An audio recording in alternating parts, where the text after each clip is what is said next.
CNN Money News de volta. A gente fala agora de concessões e infraestrutura, porque a EcoRodovias acaba de completar 15 anos de listagem na B3. É a maior operadora de rodovias do Brasil e tem 12 concessões em 8 estados.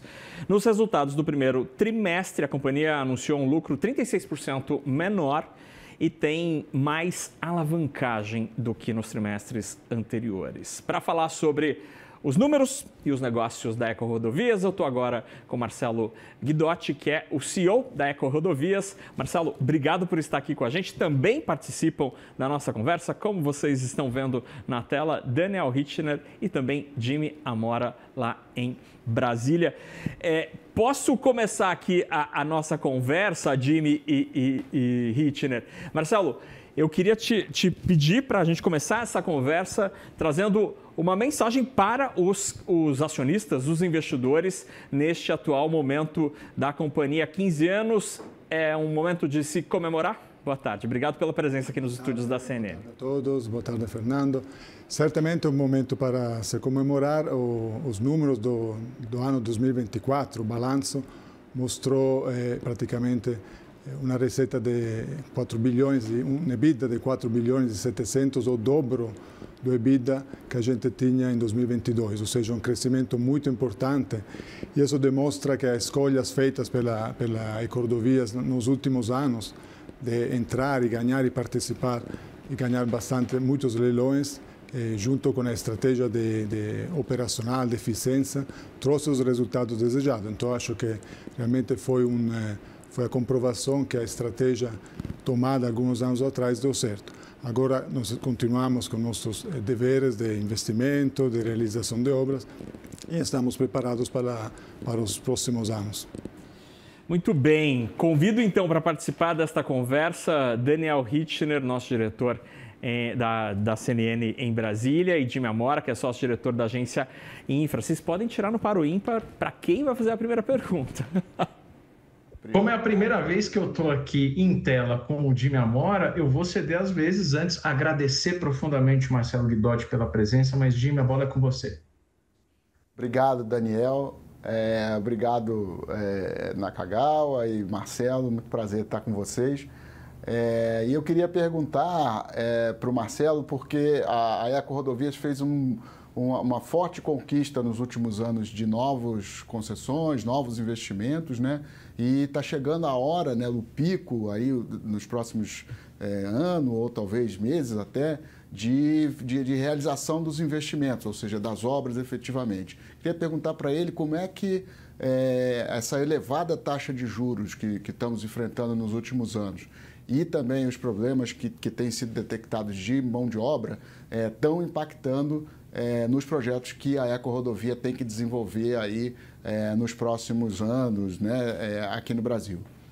Obrigado. Eu diria que a EcoRodovias, quando tomou a decisão de entrar, ganhar e investir em novas concessões, né, foram 7 novas concessões nos últimos anos, ele já tinha traçado a estratégia para o futuro. São contratos que seguramente trazem uma taxa de retorno que é suficiente para remunerar o capital e, evidentemente, é suficiente também para remunerar a dívida necessária para financiar os investimentos. Ambientes de juros altos são ambientes, o juro alto é uma informação bastante, digamos, bem conhecida, está lá. Então, é uma informação que a gente consegue gerenciar através, obviamente, da boa gestão dos contratos de concessão, realizando, sendo eficiente na execução do CAPEX, na execução do OPEX e navegar nesses momentos. São momentos que a gente já viveu no passado e, de novo, são contratos de infraestrutura muito longos que têm a rentabilidade suficiente, se bem geridos, né?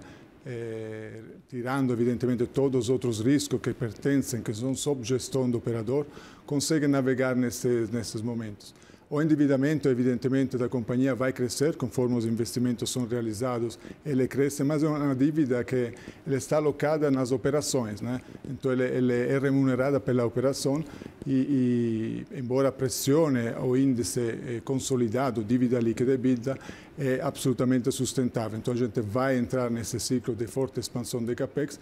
Tudo foi planejado, tudo está preparado para a realização e a gente está relativamente tranquilo. Evidentemente, situações de juros altos exigem mais atenção na operação e nós estamos sendo suportados também por ótimo andamento do tráfego em nossas rodovias que permite que a gestão e a geração de caixa nos proteja suficientemente. Hitchner.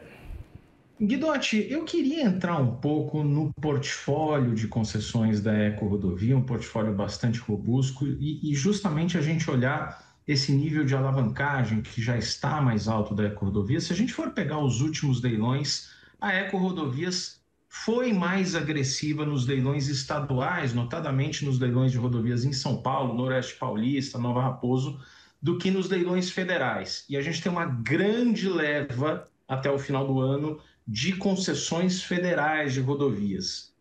Isso é caso pensado? A EcoRodovias está com uma preferência pelos leilões, pela modelagem das rodovias estaduais e está colocando um pouco o pé no freio dos leilões federais? Ou essa não é a interpretação correta? No, eu diria que não é a interpretação correta. Nós temos um portafolio de rodovias federais grande. A Ecovias Rio Minas é um ativo de 800 quilômetros, muito importante, com muitos investimentos. Temos, talvez, uma das maiores rodovias do Brasil, concessões do Brasil, que é a Ecovias Araguaia, mais de 800 quilômetros, com investimentos muito grandes. A EcoRodovia sempre escolhe de forma estratégica os seus investimentos. E a gente optou recentemente por São Paulo, porque o ativo que a gente chegou a ganhar é um ativo provavelmente único, inclusive no mundo, um ativo urbano com um número de usuários muito elevado. A gente tem uma presença importante em São Paulo, nós operamos os principais corredores em São Paulo e, evidentemente, a gente tem um portfólio que, a meu ver, é bastante balanceado entre o âmbito federal e o âmbito de São Paulo. Não temos uma preferência. Nós olhamos a qualidade do ativo, a qualidade dos leilões e o último que fizemos em São Paulo, a gente representava realmente uma ocasião muito única. É um contrato muito bem protegido, que cobre todos os riscos, enfim. Mas não tem uma preferência. A gente está investindo de forma equânime, tanto no ambiente federal como no ambiente estadual. Olhando para frente, EcoRodovias tem um portfólio já relativamente grande, tem muitas oportunidades na frente e a gente vai concentrar, evidentemente, na realização do que já temos conquistado. E Marcelo, sobre esta alavancagem, a leitura do mercado financeiro é que, ok, existe uma preocupação em aumentar a alavancagem no momento como atual, de juros de custo de dinheiro absolutamente elevado. Ao mesmo tempo, existe um reconhecimento de que projetos como o da Nova Raposo devem gerar um retorno significativo. Como tem sido para equalizar o custo de capital diante do potencial de retorno como deste projeto? O custo de capital, como eu entendo, é uma informação que é conhecida, está aportada de todo mundo. Então, é uma das informações necessárias para a tomada de decisão. Então, eu diria, não chega a ser uma surpresa. Os investimentos que a gente fez já foram realizados em ambientes de juro alto, o juro longo, evidentemente, não o juro curto, o juro longo alto. Então, a gente já calibrou o nosso retorno para suportar amplamente esse juro chamado de alto. Então, os retornos e a operação dos nossos ativos, ele foi calibrada para navegar nesse ambiente. Aí vem a questão operacional.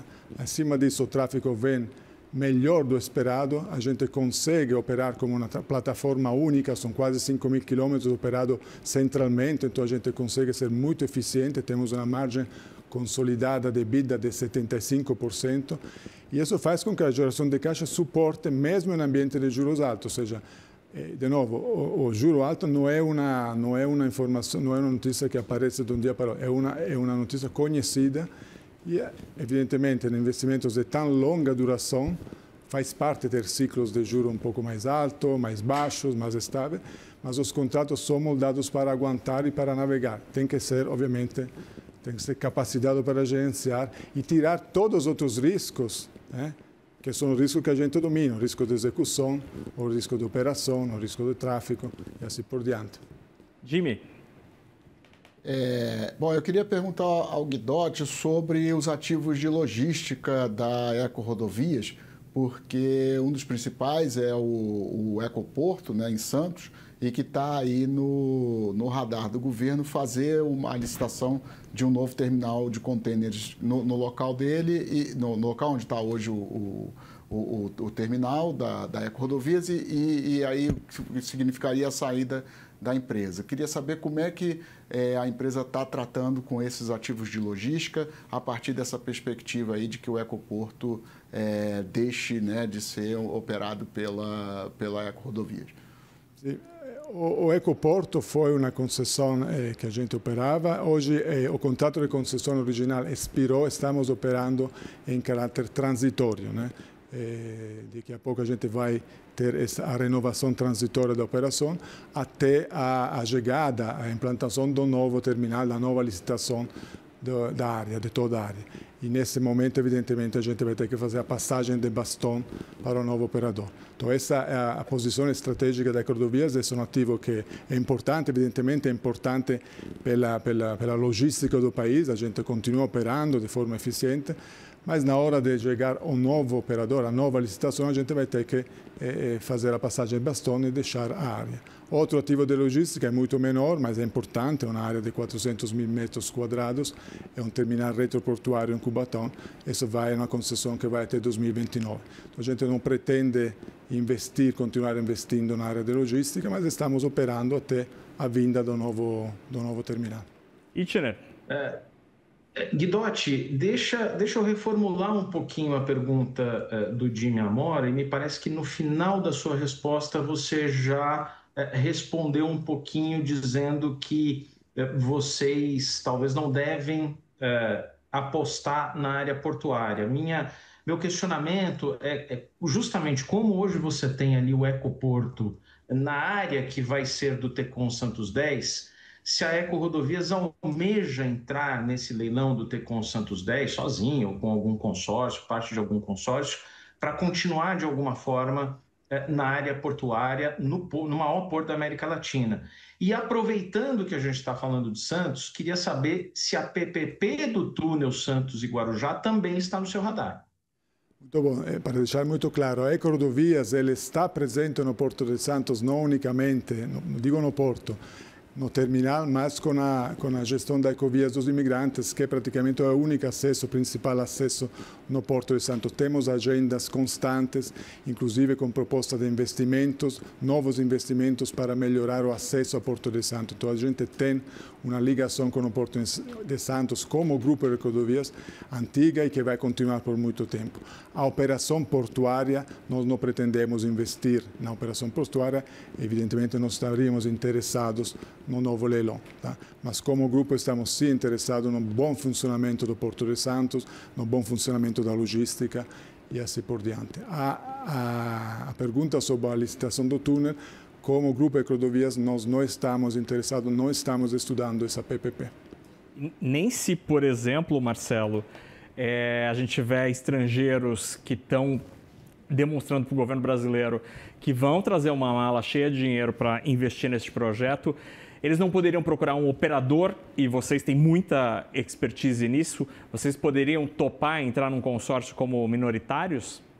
Evidentemente, esse tipo de alternativas de ser operador, apoiar, a gente recebe provocações, recebe investidores e estamos sempre abertos a esse tipo de provocações. Não faz, é óbvio, nós conhecemos muito a região, sabemos operar e até agora a gente não teve esse tipo de provocação, mas são discussões que no nosso, enfim, estão no nosso alcance, a gente pode seguramente vir a ter, sem problema nenhum.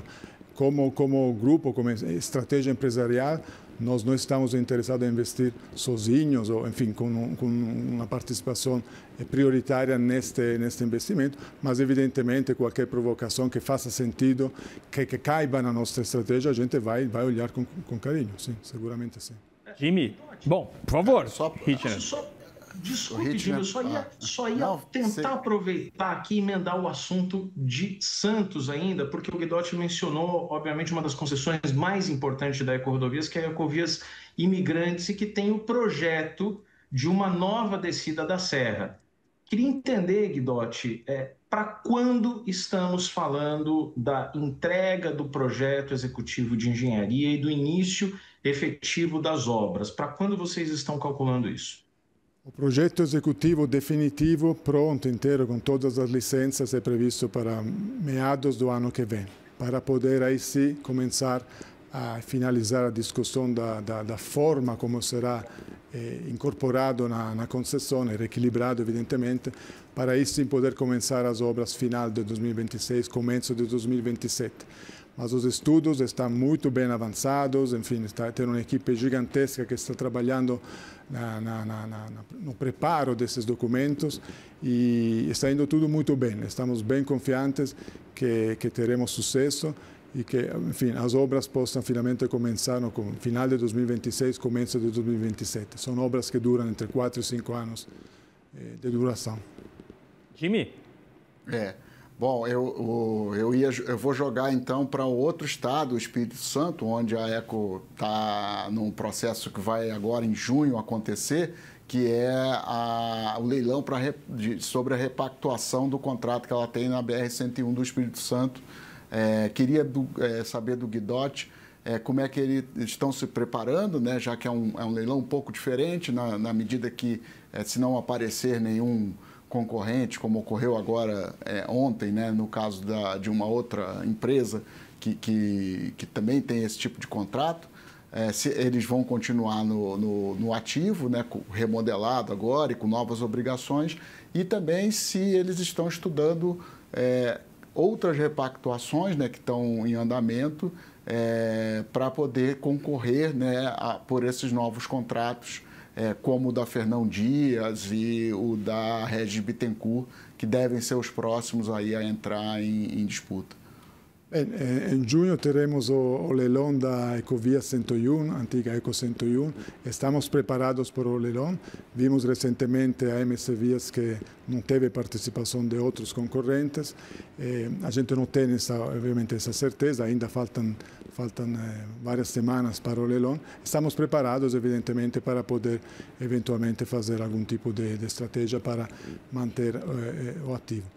Então a gente está preparado, acho que, enfim, a depender qual seja o desfecho, foi a comprovação de que foi um processo muito de sucesso, o que aconteceu com a MS Vias, que veio a resolver gargalos importantíssimos e quase irresolvíveis e foram realmente resolvidos de forma brilhante, com a participação de todos, do TCU, das agências, do Ministério, da sociedade civil, da empresa privada, e que demonstram sucesso, independentemente de como será o desfecho do leilão, o sucesso dessa iniciativa.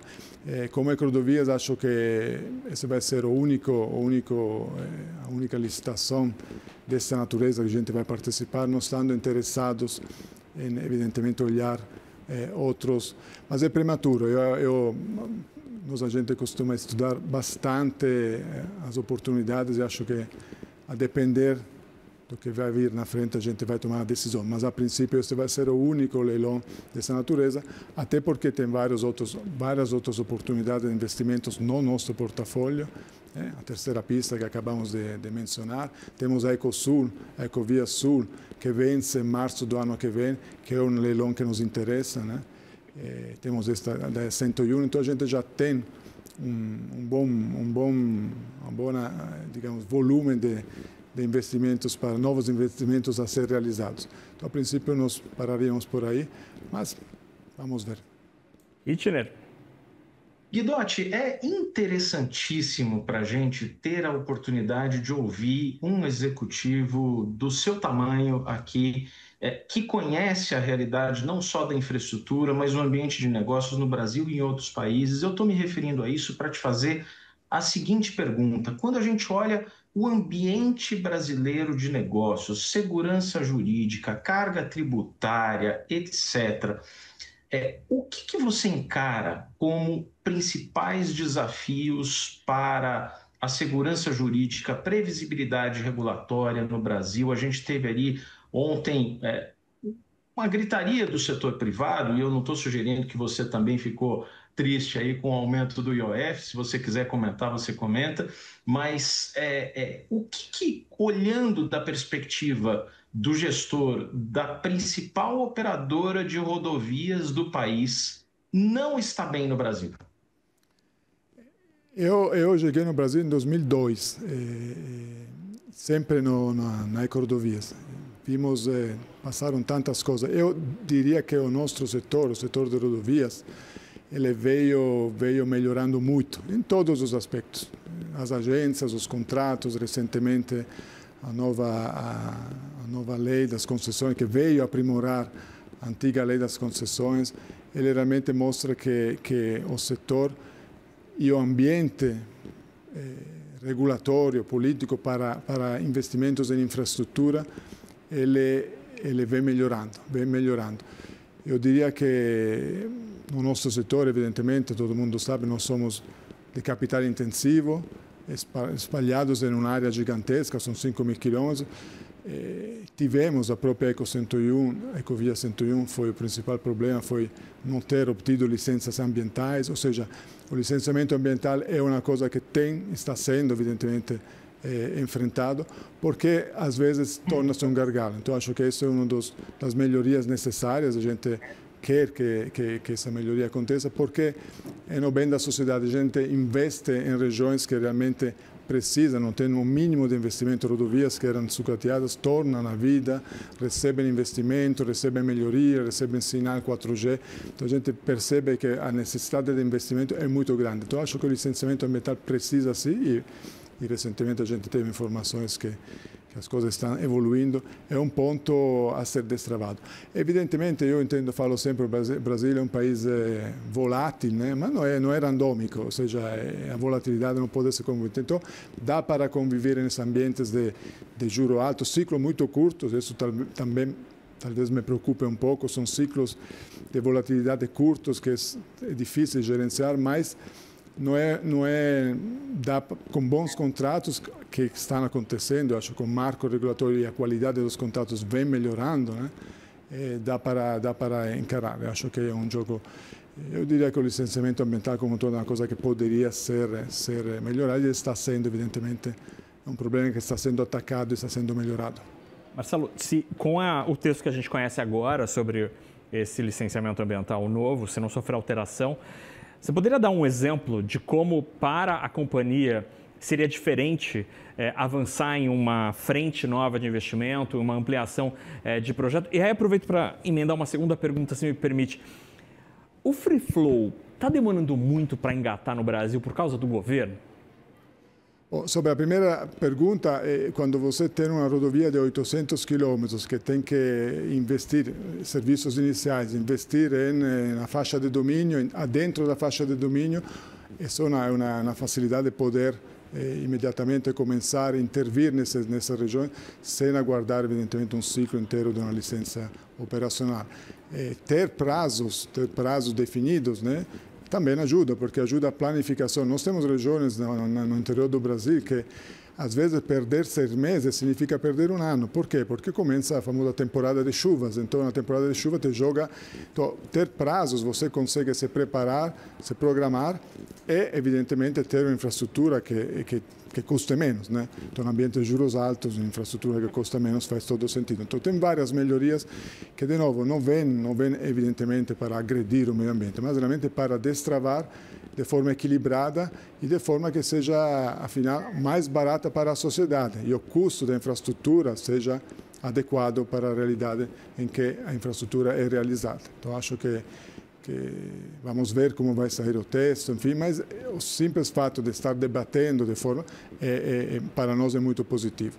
Sobre o Free Flow, eu não tenho dúvida. O Free Flow ele vai deslanchar, é a solução, não tem alternativa e, evidentemente, as novas tecnologias sempre chegam, quando chegam, geram algumas confusões aos usuários, mas a gente está e entende, está fazendo como Ecovias, estamos liderando essa agenda.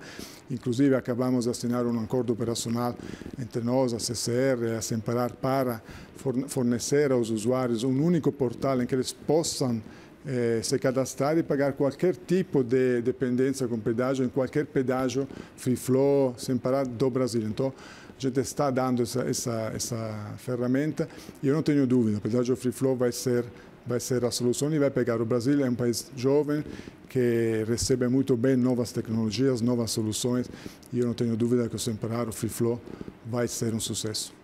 Kitchener. Guidotti, eu gostaria só de aprofundar um pouco esse tema do Free Flow. Existe um projeto na Câmara dos Deputados de autoria, na verdade a emenda no projeto de autoria do deputado Hugo Leal, que já passou na Câmara e agora está no Senado, que dá um perdão, uma anistia para tudo aquilo que foi multa pelo não pagamento do Free Flow até a aprovação do projeto. Esse PL preocupa a Ecorodovias e o setor ou ele é encarado de uma forma tranquila? Se passar tudo bem, não tem grandes estragos? Como todos os PLs ou as propostas que afinal podem interferir com um negócio, a gente tem muito diálogo, inclusive com o deputado que está liderando este PL. Então a gente tem conversado, não vemos como um problema. Eu acho que anistia, enfim, é uma palavra que talvez não soe bem. Acho que um perdão, evidentemente, alguma pequena situação, mas acho que não é por aí. Acho que o Free Flow tem que olhar pelo lado positivo, ou seja, ela vai ser uma solução que tem que ser fácil de usar, fácil de resolver, fácil de pagar para os usuários. E esquecer, evidentemente, algum problema que pode sim ter acontecido no começo, era quase inevitável, e não terá que acontecer. Então, a gente olhar para o Free Flow como uma oportunidade e criar um marco que proteja o usuário, evidentemente, e ajude o usuário realmente a pagar evidentemente algumas passagens que porventura ele tinha esquecido. Então acho que é por aí que tem, e a discussão está sendo boa, então acho que não nos vê preocupados. A honra da última pergunta é dele, do homem que entende tudo de infraestrutura, Jimmy Amora. Bom, eu estou com um problema de áudio aqui, mas acho que a pergunta passou para mim. E eu queria perguntar ao Guidotti, ele chegou aqui em 2002, que é justamente o ano de criação da ANTT, né, que é a agência federal que regula as concessões rodoviárias, e eu queria conversar, que ele pudesse falar um pouco sobre como é que ele viu nesses últimos 20 e poucos anos, né, a evolução do modelo de agências aqui no Brasil e para a sua opinião sobre o que ainda precisa evoluir para que a gente possa ter um modelo, né, de regulação por agências que possa ser considerado assim, de um nível que a gente tem em relação, por exemplo, à quantidade de rodovias que a gente tem concedidas, ao número de concessões que a gente tem no país. Eu diria que, às vezes, olhando o Brasil, nós estamos em situação de agência muito bem. A ANTT, que é a agência federal, mas também a Artesp e outras agências, inclusive Minas, o governo de Minas criou recentemente a agência de Minas. Então, o panorama é muito positivo, as melhorias foram muitas e acho que, em alguns casos, é até um benchmark o Brasil em termos de agências. Então, estamos satisfeitos e acho que, realmente, como você falou, acho que é o ponto importante. A quantidade de novos leilões, a quantidade de privatizações exigem que as agências sejam com os recursos necessários, as autonomias e os recursos necessários para fazer frente a esse tamanho de investimento. Então, eu diria, um problema orçamentário, dotar as agências de orçamento, independência do orçamento é fundamental. Mas as normas, a atuação das agências, a visão do futuro está muito bem encaminhado, estamos contentes. Eu diria que realmente recursos para que a agência possa agir de forma independente, tenha recursos para fazer as suas fiscalizações, pensar em novas soluções, enfim, isso acho que diria que é uma melhoria que poderia ser feita, um recurso orçamentário. Muito bem, a gente conversou com o Marcelo Guidotti, CEO da EcoRodovias aqui no CNN Money. Marcelo, muitíssimo obrigado pela conversa, pela ótima conversa e pela presença aqui nos estúdios da CNN em São Paulo. Obviamente também agradeço muito ao Jimmy Amora e ao Daniel Hitchner. Obrigado, Marcelo. Obrigado a todos, boa tarde. Até logo.